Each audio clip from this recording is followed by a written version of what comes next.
नमस्कार, lead India publishers association में आपका बहुत बहुत स्वागत है। मैं हूं डॉक्टर तरुणा एस गौड़। हमारा देश बहुत बड़ा है और देश के किसी न किसी हिस्से में चुनाव होते रहते हैं। कभी नगर निगम, कभी पंचायत, कभी लेजिस्लेटिव असेंबली, कभी स्टेट असेंबली और फाइनली इलेक्शन होते हैं लोकसभा के, जिसमें देश की केंद्र सरकार चुनी जाती है। देश में सभी इलेक्शन करवाना और आचार संहिता यानी कोड ऑफ कंडक्ट का पालन करवाना निर्वाचन आयोग का काम है। निर्वाचन आयोग को अंग्रेजी में इलेक्शन कमीशन कहते हैं। इलेक्शन की तारीखों का ऐलान होते ही कोड ऑफ कंडक्ट लागू हो जाता है।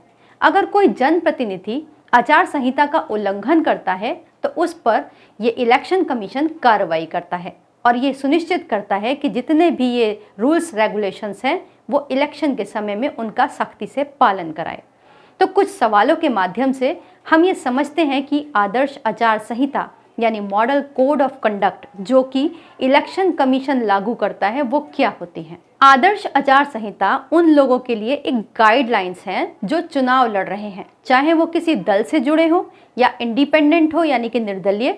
इन सभी के लिए कुछ नियम और कायदे हैं जो राजनीतिक दलों की जितनी भी पॉलिटिकल पार्टीज हैं उनकी सहमति से बनाए गए हैं और उनको फॉलो करने के लिए इन सभी लोगों ने और दलों ने सहमति भी दी है। दूसरा सवाल आता है, चुनाव में निर्वाचन आयोग यानी इलेक्शन कमीशन का क्या रोल होता है। भारत के संविधान के आर्टिकल 324 के अंदर ये बताया गया है कि देश में इंडिपेंडेंटली और निष्पक्ष रूप से यानी कि जिसमें किसी का फेवर ना हो और शांतिपूर्ण तरीके से चुनाव कौन करवाएगा, ये जिम्मेदारी इलेक्शन कमीशन की है और सरकारी लोगों और संपत्ति का मिसयूज ना हो ये सब भी देखना इलेक्शन कमीशन का काम होगा। ये इस जगह लिखा हुआ है। अब एक सवाल आता है, आदर्श आचार संहिता किस तारीख से लागू की जाती है और यह कब तक लागू होती है। मॉडल कोड ऑफ कंडक्ट या आचार संहिता चुनावों की जो तारीख होती है उसकी घोषणा हो जाने के साथ ही लागू हो जाती है और जब तक पूरे देश में या फिर जिस भी जगह ये इलेक्शन हो रहा है वहां पर इलेक्शन प्रोसेस चलती रहती है, ये तब तक लागू रहती है। लोकसभा इलेक्शन के दौरान ये पूरे देश में लागू रहती है और अगर राज्य, नगर, महानगर या पंचायत के चुनाव हो रहे हैं तो उस पर्टिकुलर जगह पर ये लागू रहती है। अब सबसे इम्पॉर्टेंट पॉइंट इसमें आता है कि जब कोड ऑफ कंडक्ट लागू हो जाता है तो उसके बाद ये जो हमारा सरकारी तंत्र होता है, ये जितनी भी गवर्नमेंट मशीनरी होती है वो कैसे काम करती है और उसके ऊपर क्या नियम कायदे लागू होते हैं, इसे भी कुछ सवालों के माध्यम से समझते हैं। क्या मंत्री अपने आधिकारिक दौरे के साथ चुनावी प्रचार कर सकते हैं? जवाब है नहीं।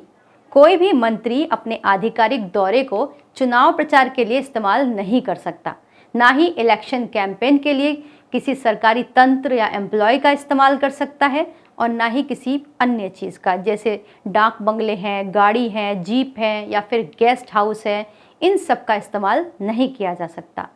हालांकि प्रधानमंत्री को इससे थोड़ी छूट मिली हुई है, वो अपने चुनावी प्रचार को इस दौरे के साथ मर्ज कर सकते हैं। क्या सरकारी वाहन को निर्वाचन प्रचार संबंधी कार्यों में प्रयोग किया जा सकता है? ये हमने पहले भी बताया कि इस तरह की चीज़ों का प्रयोग जैसे हेलीकॉप्टर हो गए, जीप हो गई, गाड़ी हो गई, किसी भी वाहन का इस्तेमाल चुनाव प्रचार के दौरान आदर्श आचार संहिता के दौरान नहीं इस्तेमाल किया जा सकता। क्या सरकार इलेक्शन से जुड़े अफसरों का ट्रांसफर या अपॉइंटमेंट कर सकती है? तो जवाब है, इलेक्शन के दौरान डायरेक्ट या इनडायरेक्ट किसी भी तरह से अफसरों के ना तो ट्रांसफर किए जा सकते हैं ना ही अपॉइंटमेंट किए जा सकते हैं।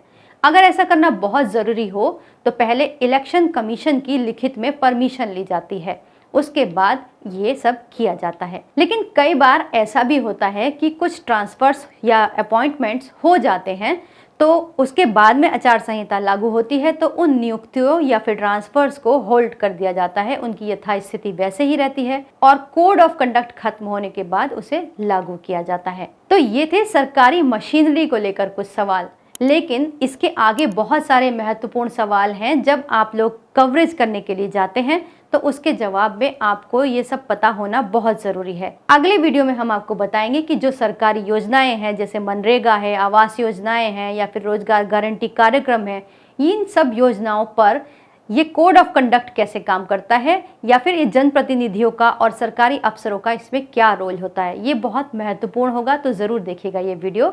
अगर आपको ये वीडियो अच्छा लगे तो इसे लाइक कीजिए, शेयर कीजिए और सब्सक्राइब कीजिए। वीडियो देखने के लिए बहुत बहुत धन्यवाद।